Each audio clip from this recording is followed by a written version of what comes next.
నమస్తే, welcome to our channel.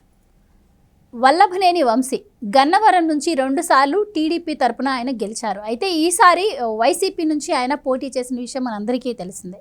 ఇక ఆయన వైసీపీలో చేరాక ఇటు చంద్రబాబుపై చాలా విమర్శలే చేశారు. అంత విమర్శలు చేసిన ఆయన మరి సమ్మర్లో క్యాంపెయినింగ్ కూడా చేయలేకపోయిన పరిస్థితులు కూడా మనం చూసాం. అయితే ఈసారి మరి ఆయన ఓటమి తథ్యం అని చెప్పి ఖరారైన నేపథ్యంలో ఆయన డబ్బులు కూడా పంచలేకపోయారు, పంచాల్సిన దానికన్నా తక్కువ పంచారు, అంటే ఆయన ఓటమి ఆయనే నిర్ణయించుకున్నారు అన్న వార్తలు కూడా వినిపిస్తున్నాయి. మరి సో దీని గురించి తెలుసుకునే ప్రయత్నం చేద్దాం. మనతో ఉన్నారు senior political journalist doctor Durga Vadlamani గారు. నమస్కారం. నమస్తే. సో వల్లభనేని వంశీ అంతకుముందు టీడీపీలో 2 సార్లు గెలిచారు, ఈసారి వైసీపీలోకి వచ్చారు. వచ్చిన దగ్గర నుంచి కూడా ఆయన ఎప్పుడు కూడా యాక్టివ్గా ఉన్న పరిస్థితి అయితే మనం చూడలేదు. అంటే ఇంకా క్యాంపెయినింగ్ జరుగుతున్న టైంలోనే ఆయన ఆల్మోస్ట్ డిసైడ్ అయిపోయినట్టున్నారు ఈసారి నాకు ఓటమి తథ్యమని. అందులో భాగంగానే ఆయన ఈసారి డబ్బులు కూడా పంచలేకపోయారు అని చెప్పి వార్తలు అయితే వస్తున్నాయి. సో ఎలా చూడొచ్చు అంటారు మేడం? ఈసారి ఆయన గెలిచే పరిస్థితి ఉంటుందంటారా? ఆయన అనుకున్నట్టే ఓడిపోతారంటారా? ఖచ్చితంగా ఓడిపోతారు. అయితే అసలు గన్నవరం కాన్స్టిట్యుయెన్సీ అనేది చాలా మంచి కాన్స్టిట్యుయెన్సీ, అది అంటే గొప్ప కాన్స్టిట్యుయెన్సీ.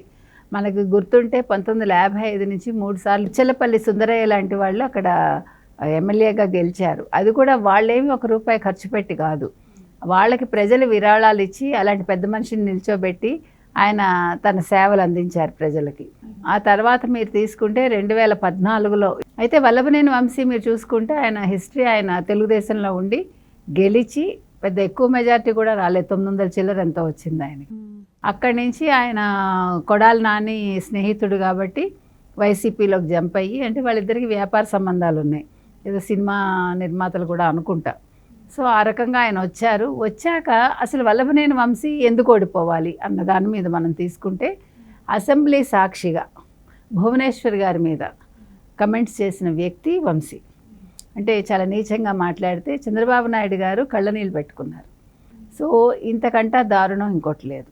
ఇప్పుడు రాజకీయాలు చేయటం వేరు, ఆడవాళ్ళని సభలో వాళ్ళని తీసుకొచ్చి మాట్లాడటం వేరు, ఇది చాలా చెడ్డ ఇదనమాట. సో దాని మీద ప్రజల్లో ఒక ఎవర్షన్ ఉంది. ఈరోజు అసలు వల్లభనేని వంశీ ఓడిపోవాలి అంటే ఇది పెద్ద రీజన్. అసలు వల్లభనేని వంశీ అని కాదు, వైసీపీ వాళ్ళందరూ కూడా ఎవరైతే ఆడవాళ్ళ ప్రస్తావన తీసుకొచ్చి లేకపోతే ఒక మహిళల్ని అసెంబ్లీ సాక్షిగా చెడ్డగా మాట్లాడితే, అది కూడా మిగతా వైసీపీ ఎమ్మెల్యేలు ఆడవాళ్ళు ఎవరైతే ఉన్నారో వాళ్ళందరూ కూడా సిగ్గు లేకుండా అలా చూస్తూ ఉండి లేకపోతే నవ్వుతూ ఉన్నప్పుడు అసలు అలాంటి వాళ్ళందరూ కూడా ఓడిపోవాలి.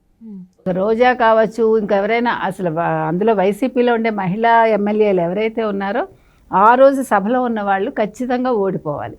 ఎందుకంటే అసలు భువనేశ్వర్ గారు అని కాదమ్మా, అసలు ఏ ఆడవాళ్ళని కూడా మనం కించపరచకూడదు. ఆ రోజు జయలలితని సభలో ఆవిడ చీర లాగారు, దురై మురుగన్ అని అతను లాగాడు, డిఎంకే అతను. తర్వాత ఏమైంది, పతనం అయింది డిఎంకే. సో ఏదైనా కూడా మనం కించపరచడం అనేది తప్పు, చెడ్డగా మాట్లాడటం అనేది ఇంకా తప్పు. అసలు సంబంధం లేని వ్యక్తుల్ని, ఒక ఫ్యామిలీకి సంబంధించిన వ్యక్తుల్ని తీసుకొచ్చి మాట్లాడటం పొరపాటు. సో ఆ పొరపాటుకి వంశీ తప్పకుండా శిక్ష అనుభవిస్తాడు. ఈరోజు ఖచ్చితంగా ఆయన ఓడిపోతాడు. అయితే ఎందుకు డబ్బులు పంచలేదు? ఇప్పుడు పార్టీ వాళ్ళకి పంచడానికి మీకు తెలుసు, లైట్లు ఆపేసి వాళ్ళు రాత్రి అందరికీ 25 కోట్లు పంపకాలు చేశారు. కొన్ని చోట్ల 40 కోట్లు 50 కోట్లు కూడా వైసీపీ ఇచ్చిందని మనకి వచ్చాయి మాటలు. ఆయన ఏం చేశాడంటే, ఆయనకి ఇంకా మళ్ళీ విరాళాల రూపంలో ఒక 10 కోట్లు కూడా వచ్చింది ఆయనకి. ఈ డబ్బంతా ఏం చేశాడంటే పంచలేదు. పంచకుండా 1000-1500 ఏదో కొన్ని చోట్ల ఇచ్చాడు, అందరికీ ఇవ్వలేదు. ఇంకొక విషయం కూడా, మీరు ఈసారి ఎన్నికల్లో అసలు ఒక ప్రత్యేకత ఏంటంటే వైసీపీ వాళ్ళందరినీ ప్రజలు నిలదీశారు. ముఖ్యంగా పిఠాపురం ఇలా కొన్ని చోట్ల మాకు డబ్బులు ఇవ్వలేదు, 3000 ఇస్తామని మోసం చేశారు అని ఇళ్ళకి వెళ్ళి ధర్నాలు చేశారు, వైసీపీ కార్యాలయాల ముందు ధర్నాలు చేశారు. అంటే మీకు దీన్ని బట్టి ఏమర్థమవుతోంది, వైసీపీ ఓడిపోతామని డిసైడ్ అయిపోయింది.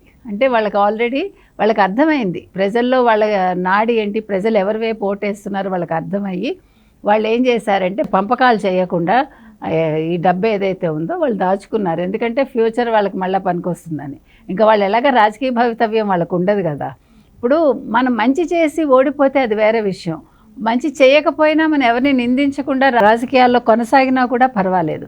కానీ చెడు చేస్తూ ప్రజలకు మనం ఏ రకంగానూ మంచి చేయకుండా వాళ్ళని మనం అంటే వాళ్ళ అభివృద్ధి లేకుండా వాళ్ళకి నియోజకవర్గంలో ఉన్నప్పుడు అటువంటి నాయకులు ఏ రకంగానూ పనికిరారు. ఇంకొకటి అసలు ఇప్పుడు జగన్మోహన్ రెడ్డి కూడా అసలు ఏం చేస్తున్నాడు ఆయన అసలు నియోజకవర్గాల ప్రజలతో కానీ నియోజకవర్గ నాయకులతో కానీ లేదు మంత్రులతో కానీ లేదు సలహాదారులు లేదు బ్యూరోక్రాట్స్తో కూర్చుని కార్యకర్తలతో కూర్చుని ఇప్పుడు యాక్చువల్గా ఈ 15 నుంచి ఆయన 3వ తారీఖు వరకు వాళ్ళతో సమావేశాలు పెట్టుకోవాలి.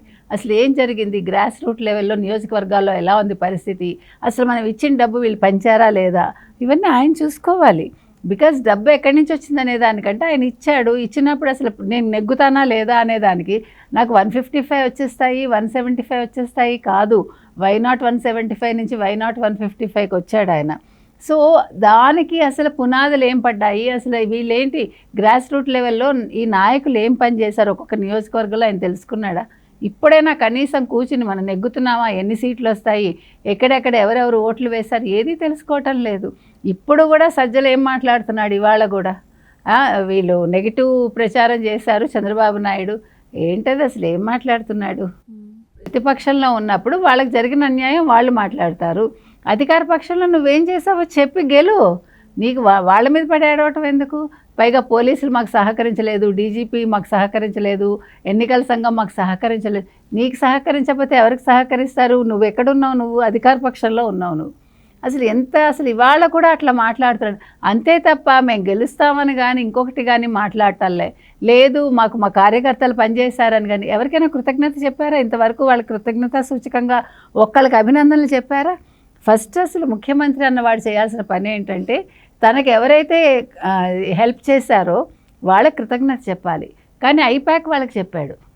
ఎందుకు చెప్పాడు ఈ ముఖ్యమంత్రి అంటే, నీకు సలహాదారులను ఊరికే పెట్టుకున్నావు, నీకు సొంత బుర్ర లేదు, నీ మంత్రులకు సొంత బుర్ర లేదు, మీరు మాట్లాడాలన్నా కూర్చోవాలన్నా నిల్చోవాలన్నా ఒక ప్రెస్ మీట్ పెట్టాలన్నా లేదు ఏం చేయాలన్నా కూడా వీళ్ళు చేయాల్సిన పని ఏంటి, ఆ ఐపాక్ వాడు ఒక పేపర్ ఇస్తాడు, ఆ పేపర్ పెట్టుకుని వీళ్ళు చదువుతారు. మున్సిపల్ కార్యాలయంలో ఒక మీటింగ్ పెట్టాలమ్మా, అక్కడ ఏం మాట్లాడాలో ఈ ఐపాక్ వాళ్ళు ఇస్తారు, మీకు తెలుసా?